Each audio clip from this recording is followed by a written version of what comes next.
Matatanda ang naiulat noong Mayo, na nasunog umano ang bahay ni Mura at walang kahit anong gamit na naisalba. Dahil dito, tila nawalan na ng pag-asa si Mura sa buhay. Ang pag-inom ng alak, ang ginagawang panlunas ng komedyanteng si Alan Padua o mas kilala bilang Mura, sa pinagdadaanan umano nitong depresyon. Sa latest episode ng Christopher Minute, noong Martes 25 ng Hunyo, inisplot ni showbiz columnist Christopher Min ang mas agap niya umanong chika tungkol kay Mura.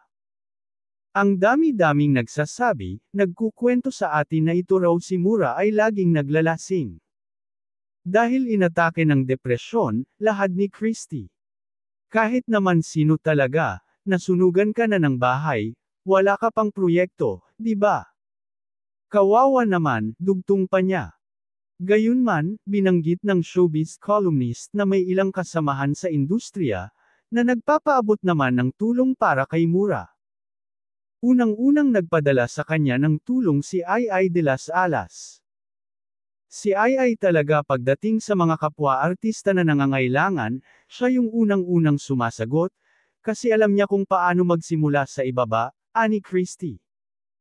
Kaya hiling niya, sana raw ay magkaroon ulit ng proyekto si Mura sa mga darating pang panahon, upang may pagkunan ito ng mga pangangailangan. Noong 2015, hindi nagkait ng kanyang tulong si Ai kay Jiro Manyo, na nabalitang palaboy-laboy sa airport ng tila wala sa katinuan. Si Ai de las Alas ang tumulong kay Jiro. Pinarehab ng actress si Jiro. Siya lahat ang gumastos, gumaling lang ang batang aktor. Kaya naman, marami ang humanga kay Ai de las Alas. Kahit na wala masyadong project ang aktres, at nagtitinda ng tinapay sa Amerika, ay nakuha pa nitong tumulong sa mga taong nangangailangan.